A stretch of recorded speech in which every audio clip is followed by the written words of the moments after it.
महाराष्ट्र राज्य सेट परीक्षेचा second paper आहे हा इकॉनॉमिक्सचा. तुम्ही पाहू शकता पहिला पेपर कंपल्सरी असतो आणि हा आहे ए सिरीजचा पेपर. तो कोणाला बी तर कोणाला सी तर कोणाला डी अशा पद्धतीनं सिरीजचा पेपर तुम्हाला परीक्षेला येऊ शकतो. हा पेपर असतो 100 क्वेश्चन आणि 200 मार्क, म्हणजे पर क्वेश्चन हे 2 मार्क्स असतात. ओके. आणि हा पेपर असतो 2 तासासाठी, म्हणजे 120 मिनटाचा हा पेपर असतो. तर हा पेपर एका बाजूला इंग्लिश क्वेश्चन आणि एका बाजूला म्हणजे इकॉनॉमिक्सचे मराठी लँग्वेजचे क्वेश्चन असतात. हा मराठी लँग्वेजचे क्वेश्चन असतात आणि एका बाजूला इंग्लिश असतात.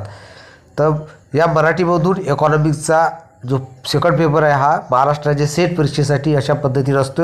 आणि हे पहिलं पेज आहे सेट परीक्षेचं. तर हे पाहूया कशा पद्धतीने असतं ते. ओके.